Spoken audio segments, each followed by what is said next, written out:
Hey, what's going on? You know who it is. You know what it is. All right, you guys, peep game. So, if Frank Martin's next opponent is anybody other than Tank Davis, I don't want to hear nothing, because once again, a lot of you guys are continuing to put your reputation and your credibility on the line as you guys continue to cape for the PBC and cape for anybody affiliated with Team Spence. Now, it appears allegedly that Team Davis, Tank Davis that is, has came out and said that they're not fighting Frank Martin and that they're focused on fighting Cruz in a rematch, since everybody believes that Cruz won that fight and he didn't. So Tank wants to prove himself by getting back in the ring and beating him decisively, in which Tank will beat him decisively. Tank is going to sleep him. But at the end of the day, I consider that being what you call a safety net fight for Tank. Because now, due to the fact that he's the only cash cow left, well, they got to keep him what you call profitable and marketable by marketing him as an undefeated fighter. Which I think that Tank will fight anybody. So Tank, don't get mad at me. But I do think it's the people that's advising him behind the scenes. Like, don't take this fight, don't take that fight. At least for right now. Listen, as I said before, and I'll say it again. Right now, at this point, why would Frank Martin get a fight with Tank Davis? How does that help Tank Davis? That's not a very lucrative and profitable fight for Tank Davis as far as pay-per-views go. Is Tank gonna sell 1.2 million like he did with Ryan Garcia to fight Frank Martin? Frank Martin doesn't have a following like that, and due to the fact that the PBC, for the most part, they really don't do a good job of marketing their black fighters. They will market their Hispanic fighters far better than they will the black fighters. That's fact.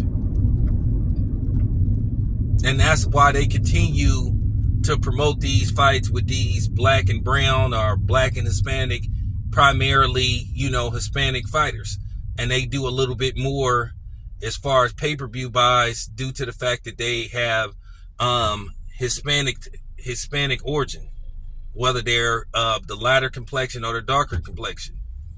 People are going to buy those fights just strictly out of curiosity, even though in all likelihood the headliner is going to prevail in the fight. But, if it's like this, if people keep taking the bait and if people keep marketing it as, a phenomena or a spectacle, and that's what Tank Davis is marketed as. He's marketed as a phenomenon, more so a prize fighter or a championship fighter, because he doesn't care about belts.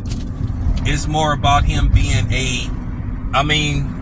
I guess you could say, sort of like putting him in rock star mode, where basically he fights in certain places and people sell out the arenas to see him fight.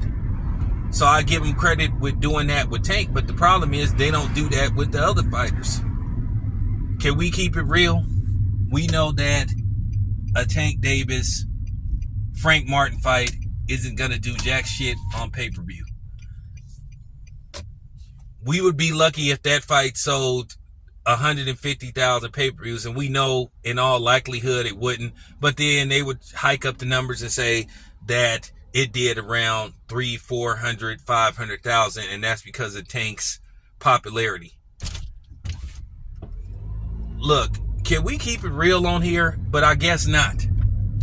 Nobody seems to keep it real. I can tell you right now, Tank will not be fighting Frank. There will not be Frank versus Tank in December or November. Book it. And then if Frank Martin goes on to fight a lesser opponent that's tied to the PBC, this is going to further expose him.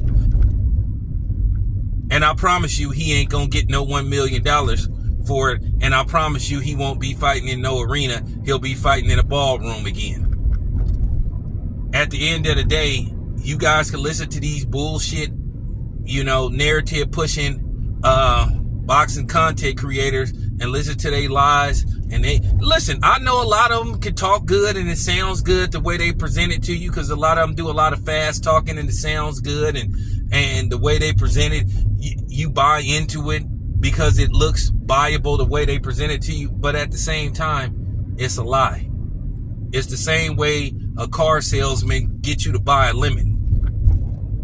He'll make it sound like it's the best car on the lot, and it's the most reliable car that you can buy, and it comes with all these features. But then as soon as you drive off the lot 2 days later, you know, something is wrong. You may need a wheel alignment. You may need a tune-up. You may need the check engine light comes on, or you need to get oil.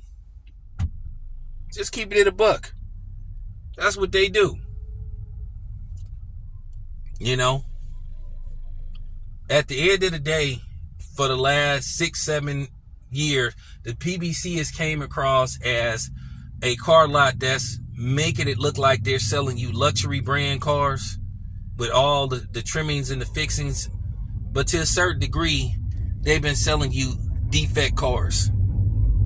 And some instances, lemons. Flat out. So like I said before, let's see who Frank Martin's next opponent is. And let's see when it's the next time he gets in the ring. Because like I said before, everybody has came out and said that basically it was them. But, you know, you have these people that have this goal, which is basically to destroy and attack black fighters.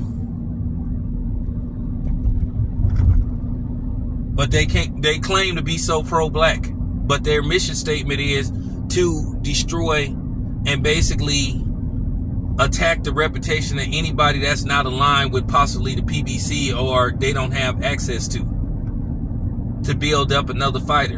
And you seen what happened with this, how they all sat up there and tore down Terrence Crawford to build up Errol Spence, and then Errol Spence gets in the ring and gets beat from pillar to post. And then some people can't accept the fact what happened, which a lot of us knew what was going to happen. And then they get to the point to where they're still making excuses. And then some people got to the point to where they don't even want to do boxing content no more. And, you know, sitting up there making a little fake idle threats. But, you know, I'm prepared. It's not going to, I suggest that if you see me, you go the other direction. It's not going to turn out the way you think it's going to turn out. Just, you know, just leave it alone. and that's for real. But I'm just keeping it a buck. Like, I'm out here trying to present y'all with the truth and present y'all with facts. You know, not boxing facts in particular, but just facts surrounding everything pertaining to the negotiation, what happened, and really who's to blame for this fight not happening.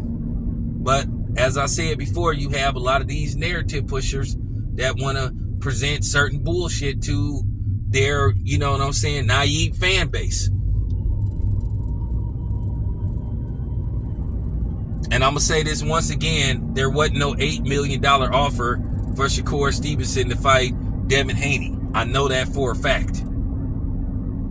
So there you have it. But if Frank Martin's next opponent isn't Tank Davis, he's going to look even worse.